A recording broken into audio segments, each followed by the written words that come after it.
boys and girls. I'm here with today's read aloud. It is How I Became a Pirate by David Shannon and Melinda Long. How I Became a Pirate. How I Became a Pirate. Pirates have green teeth when they have any teeth at all. I know about pirates because one day when I was at the beach building a sandcastle and minding my own business, a pirate ship sailed into view. I knew what it was because its flag had a skull and crossbones on it, and because I could hear the pirates saying, "Hey ho, blow the man down." They were a little off key.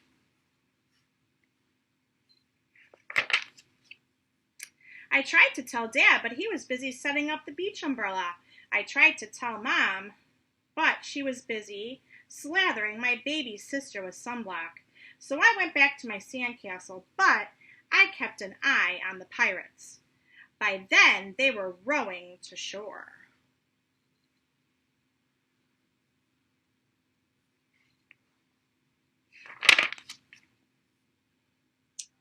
When they landed, the head pirate climbed out of the boat and yelled, "Ahoy there, matey! Be this the Spanish Main?" "No," I said, "this is North Beach." "Shiver me timbers," the pirate said. "We must have taken a wrong turn at Bora Bora." He walked around my sandcastle. He looked at the moat, then yelled back to his crew, "He's a digger, he is, and a good one to boot." "A good one to boot," the others agreed. "What be your name, matey?" the head pirate asked. "Jeremy Jacob, sir," I told him. "Well, Jeremy Jacob, you're looking at Braidbeard and his crew. We've been needing a digger like yourself. We've a chest of treasure to bury." "Aye, treasure," the others shouted. "You're coming with us," Braidbeard told me. I didn't think Mom and Dad would mind as long as I got back in time for soccer practice the next day. That's how I became a pirate.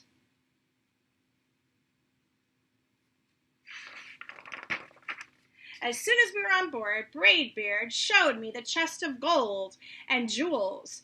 "Got to find a safe place for this here treasure. It's high time we were off," he announced. "We're off," they all shouted, and then we set sail.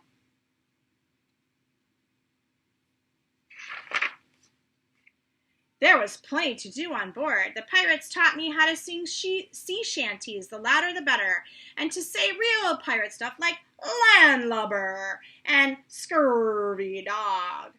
By dinner time, I could speak pirate perfectly. I also learned pirate manners. Braidbeard pounded his fist on the table and yelled, "Down the hatch, me laddies!" "Down the hatch!" we all shouted. Braidbeard gulped his food and said, "Hand over the meat!" "The meat!" we all shouted.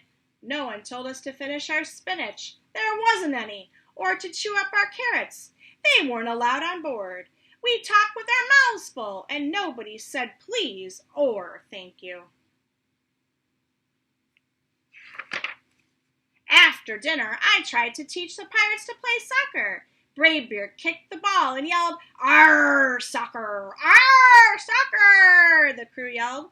Then everyone dove for the ball at once, and it rolled right off the deck. "After it, me hearties!" Braidbeard commanded. "After it!" we all whispered. We fought over who would go get the ball, but it didn't matter anyway, because a shark came along and swallowed it in one gulp. So much for soccer.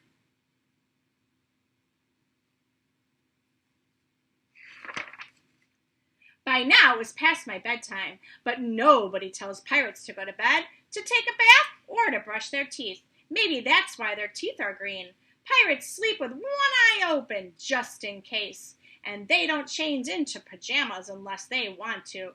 Pirates don't do anything they don't want to, except for maybe swabbing the decks. I wanted to be a pirate forever. But then I found out what else they don't do. When I couldn't stay awake any longer, I asked Braidbeard to tuck me in and read me a story. Tuck you in, he bellowed. Pirates don't tuck. No tucking, the crew cried. And the only thing that they had to read was a map. Don't you have any books, I asked. Braidbeard looked down, confused. Books?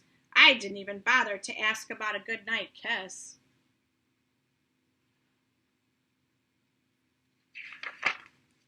It wasn't easy to fall asleep without a story, but I was finally dozing off when a storm broke. Thunder boomed and lightning flashed. I tried to hide under the covers as the waves slammed against the ship, but I kept falling out of my hammock. I couldn't find anyone in the cabin. They were all on deck. Lower the sails! Braidbeard shouted. Batten down me hatches! Everybody ran around yelling and lowering and battening. No one had time to sit close and tell me it would soon be over. Nobody even noticed me. I decided I didn't want to be a pirate after all.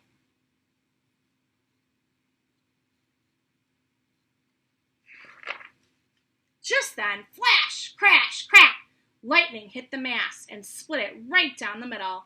What shall we do now? Yelled one of the pirates. We'll have to turn back, yelled another. But me treasure, hollered Braidbeard. Where will we bury the treasure? I stepped forward. Maybe I can help, I shouted over the wind.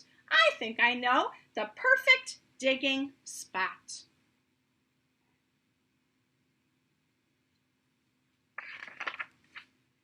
When the storm was over, we rowed back to shore and buried the chest. We drew a map so we could find the treasure again, but I didn't think I'd need it.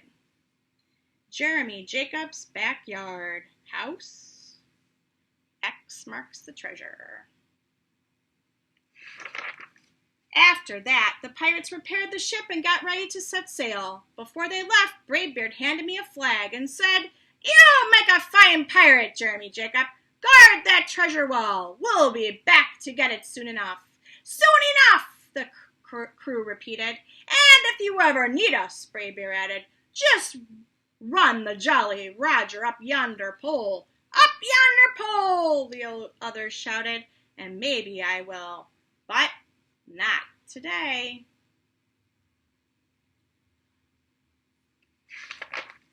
I have soccer practice.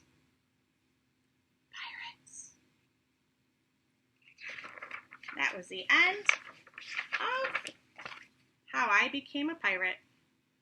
Boys and girls, would you want to be a pirate? You can tell us about that. Hope you enjoyed.